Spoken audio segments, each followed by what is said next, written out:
Listen, अब मेरे पास एक और एग्जाम्पल आया है. Let this be question number 1. Find the resultant force. Your target is to find the resultant force, जो कि हमने पिछली क्लास में सीखा था. And now we are additionally also going to be finding the direction of the resultant force. एक मैं सिर्फ इसमें एक चीज़ लिखना भूल गया, उसको भी सही कर लेते हैं. To find the direction of the resultant force. अब इसके अंदर पिछली दफ़ा we only tried to find, in fact we were only finding the resultant force. उसका सिर्फ मैग्नीट्यूड पे हमारा इंटरेस्ट था पिछली दफ़ा, लेकिन अभी हम लोग डायरेक्शन की तरफ भी जाएंगे. So let's start with a simple example. अब ये मेरे पास एक केस है. अब मैं आप लोगों को पहले एक गाइडेंस देना चाह रहा हूँ कि we will only be using the resolving technique. ठीक है, हम लोग रिजॉल्विंग वाला करेंगे क्योंकि वो पक्का करना लाजमी है. सही है, तो प्लीज़ कोई और चीज़ यूज़ मत करना इसमें. ठीक है, इज दैट क्लियर? सो सबसे पहली चीज़ है कि वंस अगेन हम इसको एक काम करेंगे कि वर्टिकली और हॉरिजॉन्टली रिजॉल्व करेंगे, उनके कंपोनेंट्स को सम अप करेंगे और उसके बाद रिजल्टेंट निकालेंगे. Once you have the resultant we can easily find the direction. सबसे पहला काम तो हम लोग ये करते हैं कि पहले इसका रिजल्टेंट निकालने की कोशिश करते हैं. अभी सारी वर्किंग होगी रिजल्टेंट फोर्स के लिए. So first of all, we are going to be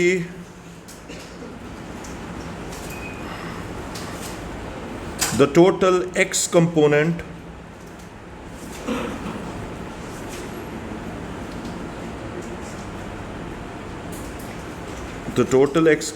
पहले मैं निकाल लेता हूँ. ये हो जाएगा 70 cos 30, 70 cos 30 और फिर 10 न्यूटन का हो जाएगा प्लस 10 cos 50.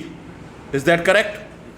मैंने इसको हॉरिजॉन्टली रिजॉल्व किया है. अभी वही दोबारा से भी दिखा देता हूँ कि अगर मैंने इसको पूरे को हॉरिजॉन्टली रिजॉल्व किया तो you can clearly see that कि मेरे पास जो है पहले मैं 70 न्यूटन की फोर्स को रिजॉल्व कर रहा हूँ, तो ये हो जाएगा 70 cos 30 डिग्रीज प्लस मेरे पास फिर 10 न्यूटन को रिजॉल्व करोगे तो ये हो जाएगा 10 cos 50 डिग्रीज. तो ये वैल्यू मेरे पास इस तरीके से आई थी. ये भी मैंने कर लिया इस साइड पर. ये हो जाएगा द टोटल एक्स कंपोनेंट. अब ये टोटल एक्स कंपोनेंट की वैल्यू कितनी आ रही है मुझे चाहिए वैल्यू. स्टेप बाय स्टेप चल रहे हैं, निकालो जी. 67.0. एक और भी कोई कंफर्म कर ले. 67.0 न्यूटन मेरे पास आ रही है. अच्छा, फिर उसके बाद जो है एक और भी चीज निकालोगे. The total Y component. Total Y component इसका निकालो. अब टोटल वाई कंपोनेंट जो है, मैं इस डायग्राम के हिसाब से अगर हम लोग देखें तो टोटल वाई कंपोनेंट मेरे पास आ जाएगा, लुकिंग एट द डायग्राम, मेरे पास आ जाएगा 70 sin 30 प्लस 10 और sin 50. Is this correct? ठीक है, सही है. निकालो ये वैल्यू कितनी आ रही है. 42.7. ओके, 42.7 न्यूटन आ गई. अब यहां तक तो आ गया. अब इसके बाद मैं इसकी डायरेक्टली इसका रिजल्टेंट फोर्स निकाल सकता हूं क्योंकि मेरे पास ये चीज आ चुकी है, लेकिन मैं काम कर रहा हूं इसको ड्रॉ करके कर रहा हूं. So eventually we have this situation जिसमें मेरे पास एक हॉरिजॉन्टल कंपोनेंट है जो कि मेरे पास 67.0 न्यूटन के बराबर है और एक वर्टिकल कंपोनेंट है जो कि मेरे पास यहां पर आ रहा है 42.7 न्यूटन. तो इसका जो रिजल्टेंट आएगा, रिजल्टेंट हमें पता है कि वो कहीं यहां पर आ रहा होगा resultant. So this is going to be the resultant, right? तो रिजल्टेंट हम लोग निकाल सकते हैं इसका जो रिजल्टेंट निकलेगा, let the resultant be R. So R is equal to the Pythagoras theorem. तो पाइथागोरस थ्योरम से हम लोग निकाल सकते हैं. तो ये हो जाएगा 67 का स्क्वायर प्लस 42.7 का स्क्वायर और रूट ऑपरेशन लगाओ और निकालो आर की वैल्यू. कितनी? आर की आ रही है 79.4 न्यूटन. ये तो आपके पास रिजल्टेंट आ गया, सही है. अब जरा सुनो, अब एक मजे का काम करना है. अब एक चीज रियलाइज करो कि हमने इसको पहले जो रिजॉल्व किया था, तो मैं एक काम कर सकता हूं. क्या हम लोग ये वाला एंगल विद द हॉरिजॉन्टल निकाल सकते हैं? ये वाला जो एंगल है, लेट दिस बी थीटा, क्या ये एंगल निकाल सकते हैं हम लोग?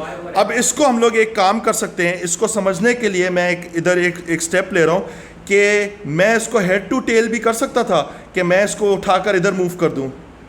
सही है, हेड टू टेल करके मैंने रिजल्टेंट निकाला था ना टेक्निकली, तो मैं इसको अगर इधर मूव कर दूं तो अब तो आप निकाल सकते हो इसको आराम से। तो हम लोग इधर एक काम कर सकते हैं, मेरे पास रिजल्टेंट तो है लेकिन मैं रिजल्टेंट से नहीं निकालूंगा, मैं एक काम कर सकता हूं, इधर tan थीटा लगा सकता हूं, tan थीटा लगा सकते हैं। अब मेरे पास जो है एक और चीज़ है, ज़रा इधर देखो, tan थीटा इधर लगा सकते हैं आराम से। सो ये हो जाएगा हमारे पास tan theta is equal to 42.7 divided by 67.0, opposite over adjacent होता है ना। तो अब आप थीटा की वैल्यू निकालो, कितनी?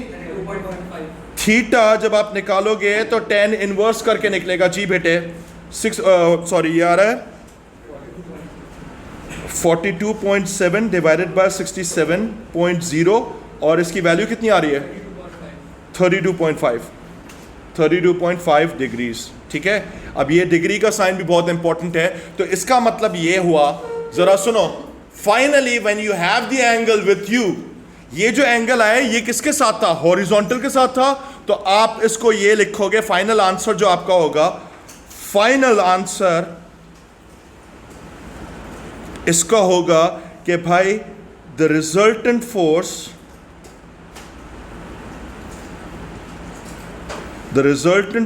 is 79.4 Newton at a direction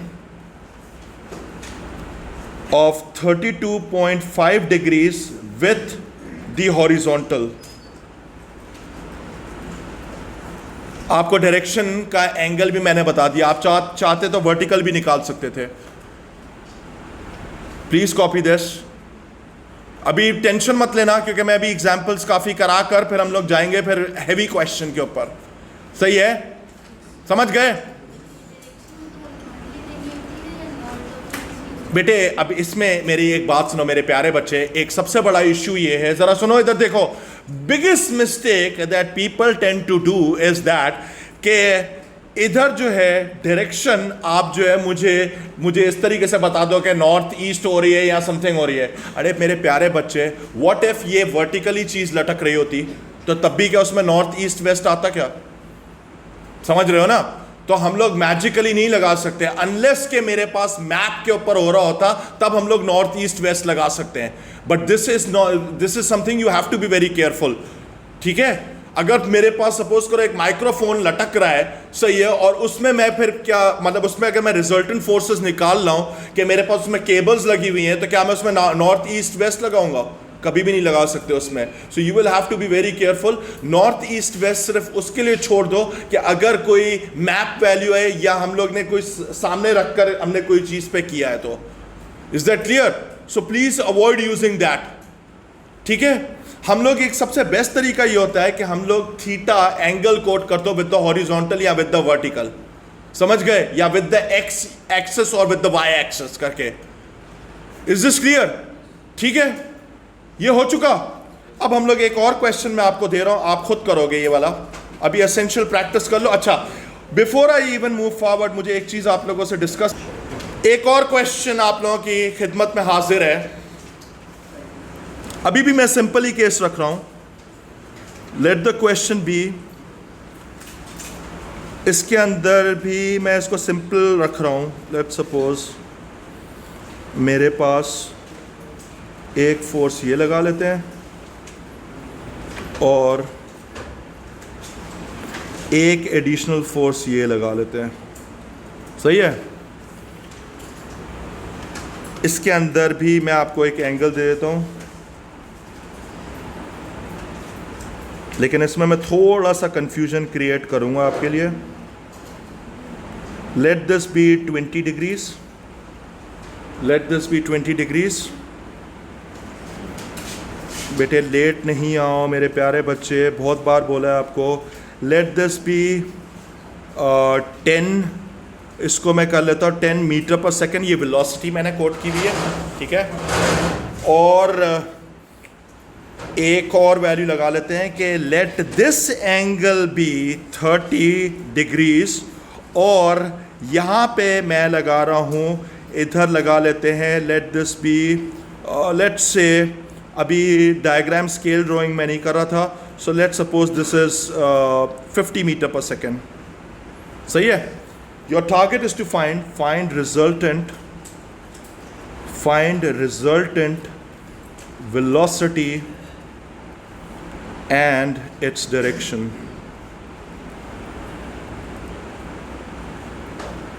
resolving technique से आप करोगे और कोई टेक्निक आप यूज़ नहीं करोगे। सही है। तो ये आप लोग खुद करो अभी ये सवाल, उसके बाद फिर मैं कराऊंगा। Okay guys, so this is the solution of this question, और ये आप इसको देख लो, मैंने कर लिया था। मैंने पहले जो है इसमें रिजल्टेंट हॉरिजॉन्टल कंपोनेंट निकाला, फिर रिजल्टेंट वर्टिकल कंपोनेंट निकाला, और इसके अंदर सिर्फ एक चीज़ का ख्याल रखना था कि मेरे पास ये जो एंगल है यहाँ से लेकर यहाँ तक का वो टोटल 50 डिग्रीज है। फिर मेरे पास जब रिजल्टेंट आ चुकी वेलोसिटी, तो उसके बाद फिर I decided to find the angle theta with the horizontal, so that मेरे पास जो है एक पूरा का पूरा वो इसका जो है एंगल भी आ जाए, डायरेक्शन भी आ जाए, और मेरे पास रिजल्टेंट वेक्टर भी आ गया। हो गया ये वाला सवाल सॉल्व। ओके, अब हम लोग आगे बढ़ते हैं। ज़रा सुनो, listen to me very carefully, let's move forward. जी बेटे।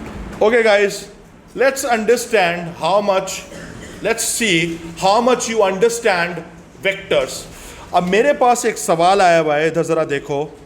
ये कह रहा है a particle moves along PQ, you can clearly see that कि ये जो पार्टिकल है वो हमारे पास, मैं इस पार्टिकल को इधर ड्रॉ भी कर लेता हूँ इसको एक्सप्लेन करने के लिए।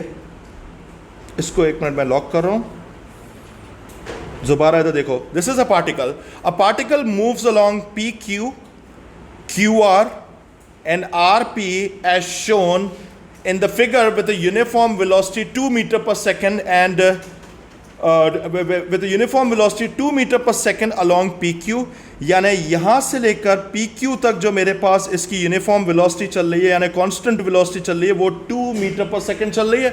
सही है। उसके बाद ये कहता है कि 4 मीटर्स पर सेकंड अलोंग QR, यहाँ पे मेरे पास चल रही है 4 मीटर पर सेकंड अलोंग QR, ये भी हो गई, and 5 metre per second along RP, यहाँ पे मेरे पास चल रही है 5 metre per second. Velocity given है, be careful, velocity has a definite direction. What is the mean velocity for the whole journey? अब मेरे पास जरा इधर देखो, मीन वेलोसिटी आपके पास इसमें निकलेगी कैसे? Mean velocity is going to be total displacement over total time. सही है। अब मेरी बात ज़रा सुनो कि हमारे पास जो है सबसे पहली चीज़ है कि मेरे पास जो टोटल डिस्प्लेसमेंट हो रही है वो कितनी हो रही है? 0 हो रही है। तो मेरे पास मीन वेलोसिटी फाइनल क्या आएगी? 0। सही है। Mean velocity will therefore be 0 metres per second. Is that clear? Because displacement ही हमारे पास 0 थी। Is this clear? Please tell me, is this clear और नॉट? ये भी हो गया। अच्छा, अब एक स्टेटमेंट और लिख लो ये वाला, फिर उसके बाद हम लोग बात करते हैं। ये बड़ा इंपॉर्टेंट स्टेटमेंट है। अब मैं इस पॉइंट को समझाना चाह रहा हूँ। बेसिकली अभी तक सो फार तो हमने किया था कि हम लोग कोई चीज़ का रिजल्टेंट निकाल रहे थे, ठीक है। मतलब अगर 2 फोर्सेस थी एट सर्टन एंगल्स, तो we were finding the resultant. अब हम ऐसी सिचुएशन में जाएंगे जहाँ पे मेरे पास रिजल्टेंट 0 आ रहा होगा। भले उस पर मल्टीपल फोर्सेस लगी हुई होंगी, लेकिन उसका रिजल्टेंट 0 आ रहा होगा। Do you understand this thing? वो हम लोग निकालने की कोशिश करेंगे। अगर इस तरह की सिचुएशन होगी जहां पे मेरे पास रिजल्टेंट 0 आ रहा होगा, तो उधर आपके पास हमेशा एक क्लोज्ड लूप ट्रायंगल बनेगा। यानी इसका मतलब है कि ट्रायंगल पूरा का पूरा क्लोज्ड लूप चल रहा होगा। यानी जैसे फॉर एग्जांपल मैं इस तरह कह सकता हूं कि मेरे पास एक फोर्स इस तरफ होगी, तो एक फोर्स इस तरफ होगी, तो एक फोर्स इस तरफ चल रही होगी। अगर तो आपके पास इस तरीके से रिप्रेजेंट हो सकता है कि आपके पास केस है 3 फोर्सेस और तीनों फोर्सेस इस तरीके से रिप्रेजेंट हो सकती हैं, ठीक है, तो आपके पास हम लोग कह सकते हैं कि भाई the resultant is going to be 0। Is that clear? यानी वो सिस्टम इक्विलिब्रियम पे होगा। देखो, आपने ओ लेवल्स में एक चीज सीखी थी कि हमारे पास अगर मल्टीपल फोर्सेस एक्ट कर रही हैं और अगर मेरे पास रिजल्टेंट उस फोर्स का जीरो आ जाए तो हम कहते हैं the system is in equilibrium. Is this clear? Please tell me, is this clear और नॉट? ठीक है, इसका मैं अभी एक एग्जांपल आपको कराता हूं, जरा इधर देखो, जरा इधर सुनो। मैंने एक काम किया कि एक मास लिया, उसको मैंने इधर लटका दिया, सही है, और लटकाने के साथ ये आप देख सकते हो कि T2 और T1 मेरे पास दो रस्सी हैं जिससे मैंने इसको इक्विलिब्रियम में फंसा के रखा हुआ है। समझ गए? मतलब इक्विलिब्रियम का मतलब है कि अभी मूव नहीं कर रहा। We can represent this by a vector triangle, यानी हमें पता है कि भाई यहां पर T2 की डायरेक्शन ये होगी और T1 की डायरेक्शन राइट साइड पे होगी। इज इट पॉसिबल कि आप इसको इस तरीके से अरेंज कर लो इन फोर्सेस को कि हमारे पास एक क्लोज लूप ट्राइंगल बन जाए? Give it a shot, try करके देखो बनता है या नहीं बनता है। मैं इसको इस तरीके से कर सकता हूं, इधर देखो कि मैं काम करूं कि T1 को मैं राइट साइड पे रिप्रेजेंट कर लूं। सपोज करो T1 को मैंने, एक मिनट, T1 को मैंने राइट साइड पे रिप्रेजेंट किया और फिर मैं T2 को उठाकर मैं इधर लगा दूं। लेट दिस बी T2, इसको उठा के मैं इधर ले आया, लेट दिस बी T2, और फिर उसके बाद जो है मेरे पास जो वेट है वो डाउनवर्ड कर लेते हैं इधर।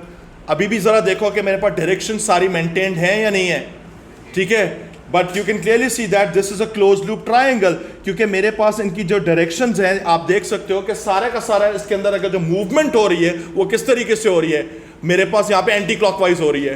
Can you see that? Is this clear? So if this can be represented by a close loop triangle, तो इसका मतलब है these forces are in equilibrium. Is that clear? ये बात समझ में आ गई? Please tell me, is this clear और नॉट? अब आगे चलें। ओके,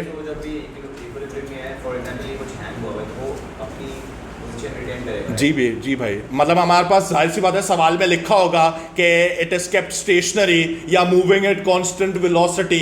अगर कांस्टेंट स्पीड पे भी चल रहा है तब भी हमारे पास जो ऑब्जेक्ट होता है वो इक्विलिब्रियम में होता है। सही है, एक्सेलरेशन नहीं होनी चाहिए किसी भी हाल में। सही है, ये बात क्लियर है? आगे चलते हैं। जी बेटे, अब आगे चलते हैं। अब ये आपके पास एक सवाल है, जरा इधर देखो। I want you to copy this question. अच्छा listen, in this particular case the thing is you will have to be very vigilant with the values. Just imagine कि यार ये जो 5, 4 और 3 जो न्यूटन की फोर्स है, 5, 4 and 3 newton force, are they forming a right angle triangle? अगर ये राइट एंगल ट्राइंगल फॉर्म कर रहा है तो एक कंडीशन इसमें सेटिस्फाई होनी चाहिए, वो ये होता है कि हमारे पास जो हाइपोटेनस होती है वो सबसे बड़ी लेंथ होनी चाहिए और उसका स्क्वायर जो होना चाहिए वो दोनों के स्क्वायर्स का सम होना चाहिए। So how about this, let's just try it out.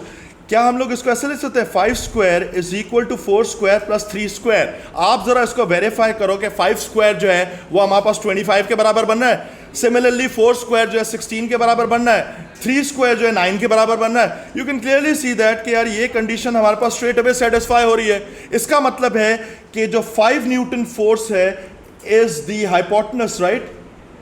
ऐसा ही होगा, समझ गए? तो ये तो चीज हमारे पास समझ में आ गई कि यार ठीक है, ये जो फोर्स है, ये जो फोर्सेस हैं, they are forming a right angle triangle. सही है? Is that clear? तो अब हम लोग करते, जी बेटे, फ्रैक्शन में भी करके कर सकते हो। जी, वो हम लोग एंगल्स के लिए भी कर लेंगे। अच्छा, तो फिर इसका मतलब ये है कि अब एक और काम करते हैं। ये 5 न्यूटन इज द हाइपोटेनस, सही है, ये तो हमारे पास हो गया। अब मेरे पास ये कह रहा है कि अब आप इनको जरा एक क्लोज लूप में अरेंज करने की कोशिश करो, एक ट्राइंगल बना के देख लो कि क्या बनता है आपके पास। सबसे पहले मैं इधर कर रहा हूं कि let's just draw a 5 Newton force over here. ये 5 न्यूटन फोर्स मैंने बना दी। एक मेरे पास 4 न्यूटन की फोर्स ये बना दी मैंने, और एक 3 न्यूटन की फोर्स मैंने ये बना दी। ठीक है, एक क्लोज लूप बनाकर, और मैं इसमें 90 डिग्रीज का एंगल भी लगा दिया। यहां तक तो पहुंच गए, सही है। अब मुझे मेन चीज ये है कि 37 डिग्रीज एंगल है कहां पर, उसको अगर आपको ढूंढना है तो आप सिंपल सा एक स्टेप कर सकते हो कि भाई ये sin 37 लिखा हुआ है विच इज इक्वल टू 0.6। क्या मैं इसको ऐसे लिख सकता हूं कि sin 37 degrees is equal to 6 divided by 10? लिख सकते हैं या नहीं लिख सकते हैं? और फिर आप इसको जरा सिंप्लीफाई करो तो ये हो जाएगा 2 3 6 और 2 5, यानी 3/5। यानी मैं इधर देख सकता हूं कि sine 37 degrees is equal to 3/5। Do you understand this thing? अच्छा, अब इसका मतलब है कि 37 कहां पर आएगा? हमें पता है कि साइन 37 के हिसाब से 3 जो होगी वो मेरे पास क्या होनी चाहिए? ऑपोजिट साइड होनी चाहिए, और 5 मेरे पास जो है हाइपोटेनस होना चाहिए। तो इसका मतलब है कि एंगल कहां पर आ रहा होगा? ये वाला इधर आ रहा होगा। Is that clear? Please tell me, ये बात समझ में आई या नहीं आई? सही है। अब यहां तो पहुंच गए। अब since we are now done with the triangle, now it's a matter of finding the angle between the 5 Newton force and the 3 Newton force। इसका मतलब है कि जो आपका टारगेट एंगल है वो ये वाला एंगल होगा। निकाल लो, कितनी देर लगती है आपको इसमें? तो आप जी कितना? ये जो आपके पास एंगल आ रहा होगा, finally this is the angle that is required, और ये आ रहा होगा 53 डिग्रीज। प्लीज इस क्वेश्चन को जरा सुन लो। ये वाला जो क्वेश्चन है इसको एक दफा समझ लो। इस तरीके का क्वेश्चन आ सकता है, इससे ज्यादा कॉम्प्लिकेटेड नहीं आएगा कभी भी। सही है? Is that clear? ये वाला बहुत इंपॉर्टेंट क्वेश्चन है। एक मिनट आ रहा हूं इसको जरा इधर देखो। Listen to me very carefully, this is a question that is worth doing. मुझे ये कह रहा है कि भाई एक फिगर है 3.7 shows a body S. Okay, so we can see that the body is over here. ये मेरे पास एक बॉडी है और इसका जो वेट है वो भी मैं मार्क कर लेता हूं कि इसका वेट जो है डाउनवर्ड है W। ठीक है, यहां तक पहुंच गए। अच्छा, फिर ये कहता है hanging vertically by a thread tied at L। अच्छा, यहां पर एक रस्सी से बंधा हुआ है at L to the string KLM। Okay, find the tension in the section KL। आपको ये वाली टेंशन निकालनी है। Let this B tension T1 नाम लगते थे, या मैं इसको सिर्फ टेंशन लिखता हूं T। ठीक है। अच्छा, अब मेरे पास एक चीज रियलाइज करो कि एक तो चलो ठीक है, लेफ्ट साइड पे एक टेंशन लगी हुई है और मेरे पास एक टेंशन यहां पे भी लगी हुई। इसका नाम क्या रख लें हम लोग? T2 रख लेते हैं। ठीक है, T2 सही है। इसमें T1 नहीं है, सिर्फ एक T है और एक T2 है। सही है, आपकी मर्जी, आप चाहो X रख लो, A रख लो, या whatever. Is this clear? अच्छा, अब इसके बाद जो है जरा सुनो, listen. According to the rules आपके पास यहां पर हमेशा म्यूचुअली परपेंडिकुलर आप रिजॉल्व कर सकते हो। Since this system is an equilibrium, तो इसका मतलब है कि हमारे पास ये पूरा का पूरा सिस्टम हॉरिजॉन्टली भी इक्विलिब्रियम में होगा और मेरे पास ये पूरा सिस्टम वर्टिकली भी इक्विलिब्रियम में होगा। यानी आप एक काम कर सकते हो, जरा इधर देखो। सबसे पहले हम लोग चलते हैं हॉरिजॉन्टली। पहले हम लोग हॉरिजॉन्टली देखते हैं इसको। ठीक है, अगर हम लोग हॉरिजॉन्टली देखेंगे इसको, यानी मैं इसको अगर सिर्फ एक्स डायरेक्शन में देख रहा हूं, अगर मैं सिर्फ इस डायरेक्शन में इसको देख रहा हूं, तो इसका मतलब है कि जो भी मेरे पास चीज 100% इसके साथ 90 डिग्रीज पर होगी उसको हम लोग इग्नोर करेंगे। Do you understand this thing? इसका मतलब है कि जो ये W है ये तो इग्नोर हो रहा है हमारे पास straight away. Is that clear? W straight away ignore हो जाएगा हमारे पास। यहां तक बात समझ में आई? सही है, क्योंकि हम लोग सिर्फ अभी इसको इस तरीके से देखेंगे। अब जरा इधर देखो, अब वही टेक्निक जो अभी आपने थोड़ी देर पहले सीखी थी कि भाई आप जो रिजॉल्व करोगे। सबसे पहला काम तो आपके पास ये होगा कि अगर मैं इस T2 को रिजॉल्व करूं हॉरिजॉन्टली तो क्या बनेगा? T2 cos 30। ये बन गया। सही है, ये बन गया। अब जरा देखो कि since this system is in equilibrium, तो हॉरिजॉन्टली भी हमारे पास बैलेंस होगा, वर्टिकली भी बैलेंस होनी चाहिए। तो क्या मैं एक इक्वेशन लिख सकता हूं? इधर देखो, क्या मैं एक इक्वेशन लिख सकता हूं कि T must be equal to T2 cos 30 degrees? एक तो इक्वेशन ये बन गई मेरे पास। ठीक है, और ये मैंने कैसे किया था? Resolving horizontally. Is that clear? यहां तक पहुंच गए? अब जरा सुनो, फिर वर्टिकली भी हम लोग रिजॉल्व कर सकते हैं, क्योंकि मुझे पता है कि पूरा सिस्टम इक्विलिब्रियम में है। तो फिर वर्टिकल कंपोनेंट्स भी दोनों बराबर होंगे। ऊपर वाला नीचे के साथ बराबर होगा, राइट वाला लेफ्ट के साथ बराबर होगा। Is that clear? तो अब जरा इधर देखो, अब इसको हम लोग वर्टिकली रिजॉल्व करते हैं। अब मैं इसको पूरे को वर्टिकली रिजॉल्व कर रहा हूं। तो वर्टिकली अगर आप इसमें देखो तो हमारे पास इसका T2 का एक कंपोनेंट आएगा वर्टिकली, वो कितना आ जाएगा? T2 sin 30, और T2 sin 30 किसके बराबर होगा? W के बराबर होगा straight away. So resolving vertically ये हो जाएगा T2 sin 30 degrees is equal to W. और ये मेरे पास एक और मेरे पास बन गया. क्या बन गया? एक और इक्वेशन बन गई. यहां तक बन गई. ठीक है. अब जरा सुनो, मुझे बोलता है क्या? Find the tension in the section KL if the system is in equilibrium. सही है.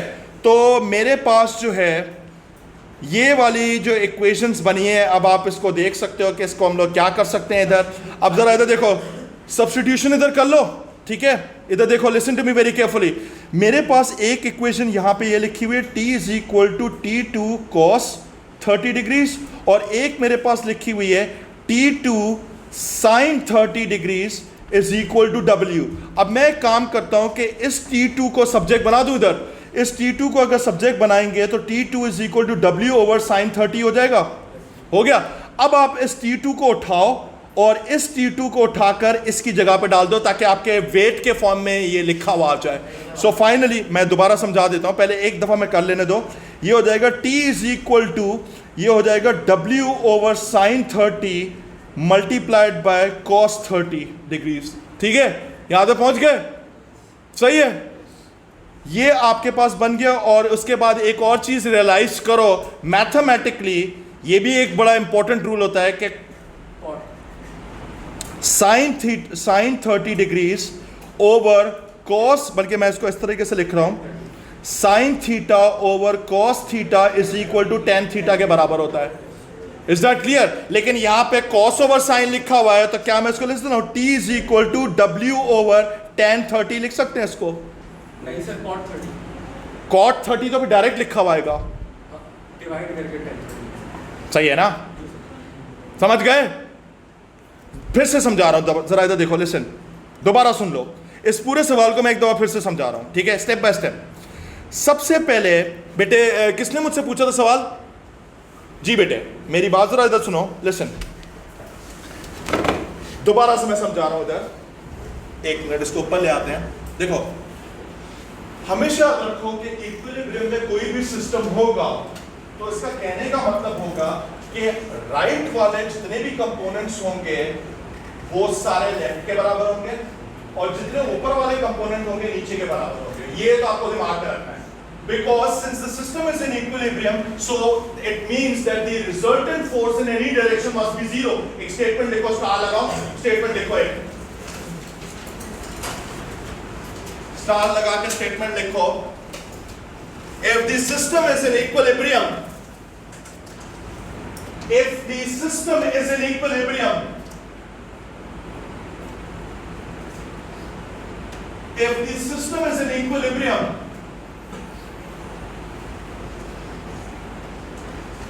the resultant force in any direction,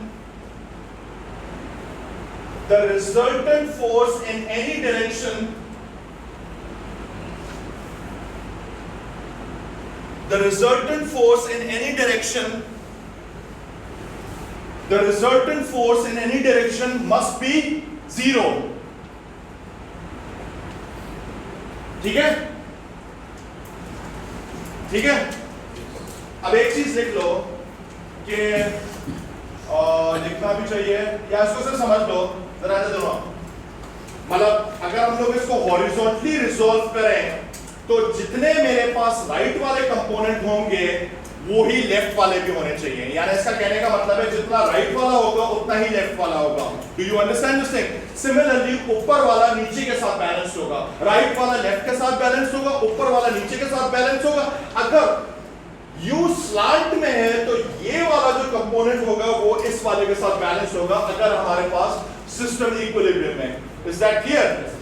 do you understand this thing? In any direction this will hold. ये बात समझ में आ गई? रिजॉल्व करना सीख गए? सही है. साइन, टेन, कॉस सबको समझ में आ गया. फिर उसके बाद जरा सुनो मास. फिर मैंने एक काम किया, पहले मैंने इसको हॉरिजॉन्टली रिजॉल्व किया. मैंने एक काम किया, जरा इधर सुनो, मुझे इसने बोला था कि द टेंशन के एल मुझे निकालनी है, मतलब टेंशन, ये वाला टेंशन मेरा टारगेट है, ठीक है। T2 तो मैंने खुद नाम दिया इसको, तो मेरे पास तो सिर्फ एक ही चीज गिवन थी W, तो मतलब मुझे इसको W के फॉर्म में निकालना है। तो मैंने एक काम किया, पहले इस पूरे सिस्टम को हॉरिजॉन्टली रिजॉल्व किया। तो इसका T2 का हॉरिजॉन्टल कंपोनेंट कितना था, T2 cos 30, ये वाला राइट साइड हो गया। मैंने बोला था कि जो राइट होगा वो लेफ्ट भी होना चाहिए, तो इसको मैंने किसके बराबर कर दिया, T के बराबर कर दिया। इधर देखो, क्या ये चीज नहीं है, T is equal to T2 cos 30, सही है। सिमिलरली फिर मैंने इसको वर्टिकली रिजॉल्व किया। जब हमने इसको वर्टिकली रिजॉल्व किया तो T2 sin 30 बना और किसके बराबर हो गया, W के बराबर हो गया। अब जब ये W के बराबर हो गया तो मेरे पास दो इक्वेशंस बनी।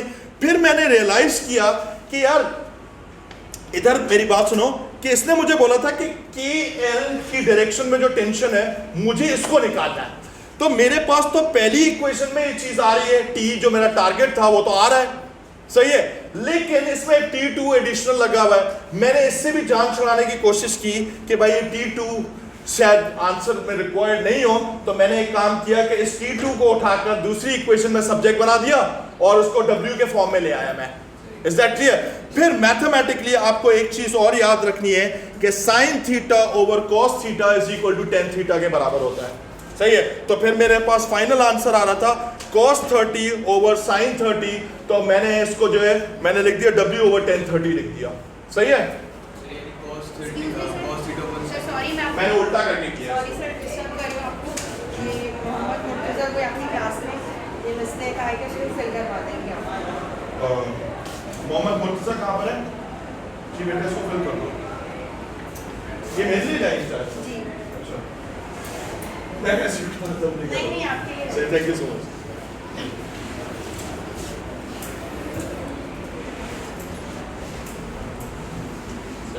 जी बेटे,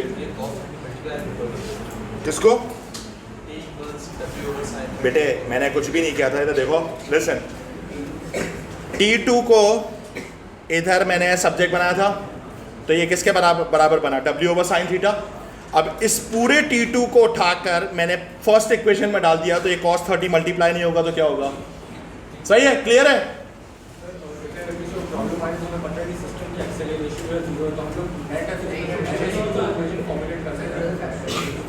एक मिनट, मैं इसको पूरा क्वेश्चन तो दिखा दूं यार, मैं भेज दूंगा ना आपको, क्या टेंशन है फिर। हाँ अच्छा, ये देखने के लिए वो भी कर सकते हो नेट तो एक्सेलरेशन हमारे पास है, क्या जीरो है, सही है। तो मसला आपको तो कोई प्रॉब्लम नहीं है। हाँ भाई, इसका कहने का मतलब ये है, ये बोल रहे हैं कि अगर ऑपोजिट ऐड कर रहे हैं और इक्विलिब्रियम में है तो इनको इक्वल कर रहे हैं। वैसे रियलिस्टिकली इसका मतलब होता है कि the resultant force in any direction must be zero. अब इसका मतलब है कि अगर एक फोर्स इस तरफ लग रही है और एक फोर्स इस तरफ लग रही है, 10 न्यूटन की इस तरफ लग रही है, तो फिर मेरा कहने का मतलब है कि -10 न्यूटन की फोर्स इस तरफ लग रही है। अगर इन दोनों को सम करोगे तो कितना आएगा, जीरो। ये कहने का मतलब जी, समझ गए, resultant force would be zero. Clear है, समझ गए जो मसला नहीं। अच्छा आगे चलते हैं जी बेटे। अभी तो इसमें कोई वैल्यूज ही नहीं है, मैं क्या कैसे लेकर आऊंगा, मुझे बताओ कैसे लेकर आऊंगा इसको न्यूमेरिकल में। वैल्यूज होती तो मैं लेकर आता, समझ गए। नेक्स्ट क्वेश्चन, ये वाला जो है ना, आप एक सिंपल एक काम करो यार, डायग्राम बना लो बस, डायग्राम बना लो बस, डायग्राम बना लो। ये इस सवाल के अंदर आप इसको नीचे वाला 10 न्यूटन ले लेना अकॉर्डिंग टू द डायग्राम। अब जरा इधर देखो, listen to me very carefully. इसको भी हम लोग इज्जत से सॉल्व कर सकते हैं। पहले बात ये है कि ये इक्विलिब्रियम में है या नहीं है, हैंगिंग फ्रीली का मतलब है इक्विलिब्रियम पे, समझ गए। कोई एक्सेलरेशन है नहीं, मूव कर रहा है नहीं, तो हम लोग इक्विलिब्रियम के हिसाब से क्या हम लोग ये कर सकते हैं कि सारे जो वर्टिकल कंपोनेंट्स होंगे वो नीचे के, मतलब ऊपर वाला जो वर्टिकल कंपोनेंट्स जो ऊपर की तरफ होंगे वो सारे नीचे की तरफ होंगे, मतलब बराबर होंगे नीचे की तरफ। Can we do that? Similarly जो राइट वाला लेफ्ट के बराबर होगा। तो एक काम करते हैं, इधर देखो, क्या मैं ऐसे कर सकता हूं कि इस टेंशन को, ये जो मेरे पास T लिखा हुआ है, इसको, इसका वर्टिकल कंपोनेंट इस तरफ निकाल लूं और इसका वर्टिकल कंपोनेंट इस तरफ निकाल लूं? कर सकते हैं। या मैं इसको जो है दोनों को बीच में भी लिख सकता हूं, मेरी मर्जी है। तो मेरे पास हो जाएगा, ये हो जाएगा T साइन 60 डिग्रीज और ये कितना हो जाएगा? T sine 60 degrees. हो गया। ये दोनों मिलकर किसके बराबर हो रहे हैं? 10 के बराबर हो रहे हैं। तो इसका मतलब है कि क्या मैं इसको लिख सकता हूं? इधर देखो, ये हो जाएगा T sine 60 degrees plus T sine 60 degrees should be equal to 10। सही है। तो ये हो जाएगा मैथमेटिकली 2T साइन 60 के बराबर होगा, which is equal to 10। So T sine 60 is equal to 5 और ये हो जाएगा T is equal to 5 divided by sine 60, जो भी वैल्यू आए। 5.8। ये कितना आ रहा है? 5.8। और ये हो रहा है 5.8। सही है। Is this clear? समझ गए बेटे? 2 दफा T है ना मेरे पास, एक लेफ्ट वाला है, एक राइट वाला है। समझ गए बेटे? एक ये रहा T मेरे पास, इधर देख लो, एक ये वाला है और एक मेरे पास ये वाला है। सही है। 2 दफा करना पड़ा मुझे। समझ गए? Is that clear? कोई मसला? किसी को कोई प्रॉब्लम? अच्छा, आगे चलें।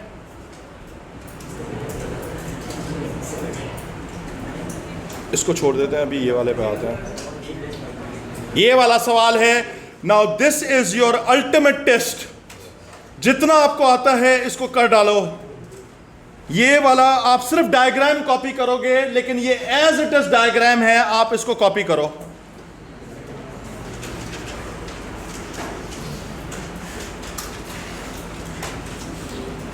मैं और जूम इन करूं डायग्राम पर? Okay guys, so let's begin solving this. पहले आप लोग भी अपना करो, मैं अपना करता हूँ, फिर I share my working with you. ठीक है? How about that? तो कर लूँ। Okay, so finally we are done with this part. मैंने जो है पहले टोटल हॉरिजॉन्टल कंपोनेंट निकाला, उसमें मैंने एक चीज़ रियलाइज़ की कि इसका जो कंपोनेंट आएगा हॉरिजॉन्टली वो पॉजिटिव होगा, इसका भी पॉजिटिव होगा, लेकिन इसका मेरे पास नेगेटिव होगा और इसका मेरे पास नेगेटिव होगा। मेन चीज़ थी एंगल्स निकालना, तो वो भी मैंने निकाल लिया, आप इधर देख सकते हो। ठीक है? और फिर मेरे पास जो टोटल हॉरिजॉन्टल कंपोनेंट आ रहा है वो ये आ रहा है। फिर इसके बाद फिर वर्टिकली रिजॉल्व करना था। वर्टिकली मैंने पहले इसका जो होगा कंपोनेंट वर्टिकली ऊपर की तरफ आएगा, इसका भी ऊपर की तरफ आएगा, इसका भी ऊपर की तरफ आएगा, तो ये तो तीनों ऐड अप हो जाएंगे। लेकिन इसका नीचे की तरफ आएगा तो इसको माइनस करना पड़ेगा, और वही चीज मैंने इधर की हुई है। You can see that. सही है? So finally I am done with finding the total components. Now let's find the resultant. So let's just draw a diagram over here. मेरे पास टोटल वर्टिकल कंपोनेंट्स आ रहे हैं 3.72 न्यूटन और total horizontal जो component आ रहा है 3.55 Newton आ रहा है। सही है? तो इसका मतलब है कि जो इसका रिजल्टेंट आएगा, रिजल्टेंट मेरे पास ये आएगा। Let this be R। So R should be equal to 3.72 का स्क्वायर प्लस 3.55 का स्क्वायर और रूट। कितना आ रहा है R? 5.14 न्यूटन। यहां तक पहुंच गए? अब ये हो चुका। अब आपके पास है मेन चीज है डायरेक्शन। अब डायरेक्शन निकालने के लिए वही tan लगा दो। So tan theta should be equal to 3.72 vertical divided by the horizontal component. तो 3.55 कितना आ रहा है थीटा? 46.3 डिग्रीज विथ द हॉरिजॉन्टल। हो गया?